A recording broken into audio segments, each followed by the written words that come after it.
Dateline episodes with unbelievable outcomes. Left for dead.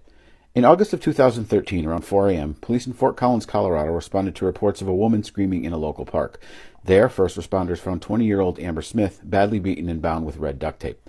She'd been assaulted and left for dead. She had no clear memory of her attacker and couldn't recall his face. DNA was collected, suspects were interviewed, but eventually the case went cold.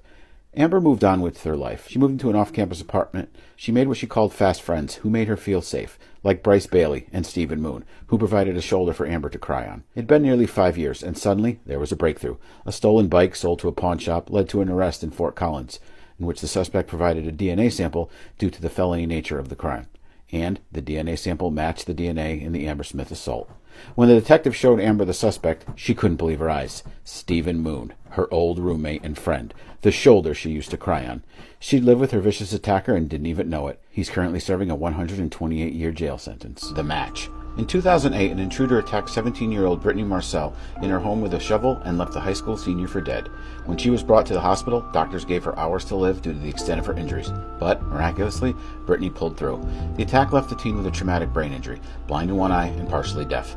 She had to learn how to walk and talk all over again, with her family telling Dateline it was like raising a toddler. Over the years, through extensive rehab, Brittany was able to rebound from a lot of her injuries. She regained the ability to walk and talk, but couldn't smile and had no memory of the attack. Finally, after the case goes cold, doctors and detectives come up with one last effort to find the suspect. They put Brittany through hypnosis with the hopes the experimental technique might jog her damaged memory. Through the course of a 36-minute session, Brittany was able to recall the attack and several details about her assailant. Unfortunately, she couldn't remember her name or if she recognized her attacker previously. The detective in the case had an out-of-the-box idea to try a technique that uses a DNA sample to create a composite sketch. The suspect who attacked Brittany Marcel left a drop of blood at the scene that had previously gone unmatched. Eventually, out of the blue, Brittany remembered a name: Justin Hansen. At the time of her attack, he worked in the same mall as her, and she also recalled chatting with him a few times. He was currently married, a father of 4, but he didn't match the sketch Brittany made under hypnosis, so they put him on the back burner. Until the results of the experimental DNA sketch came in a few weeks later. The profile photo was nearly identical to Justin Hansen.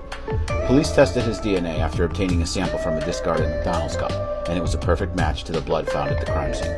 Justin Hansen was sentenced to 18 years in prison, which was the maximum under a plea agreement. Police believe the motive was jealousy and anger. Hansen had allegedly asked Brittany out on a date prior to the attack, and she said